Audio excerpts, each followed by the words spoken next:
এখন চলছে শ্রাবণ মাস। শ্রাবণ মাসে আপনি আপনার স্পেসিফিক পার্সন, সে হতে পারে আপনার স্বামী অথবা আপনার বয়ফ্রেন্ড, এই দুজনের সাথে সম্পর্ক স্ট্রং বানাতে চাইছেন। আর সেই সম্পর্কটা স্ট্রং বানাতে গেলে আপনাকে অবশ্যই এই সুইচ ওয়ার্ডটি চ্যান্ট করতে হবে। সুইচ ওয়ার্ডটি হলো শিব শক্তি।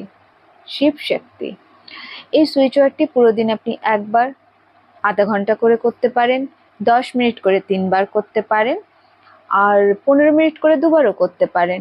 আপনার যেমন ইচ্ছা আপনি সেভাবেই করতে পারেন। এর জন্য কোনো রুলসের দরকার নেই।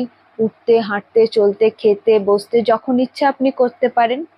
শ্রাবণ মাস চলছে, আর বাবা মহাদেব আর মাতা পার্বতীর নামে সুইচ ওয়ার্ড শিব শক্তি, আপনাদের সম্পর্ক বাবা মহাদেব ও মাতা পার্বতীর মতো স্ট্রং হোক এই সুইচ ওয়ার্ডটি চ্যান্ট করে।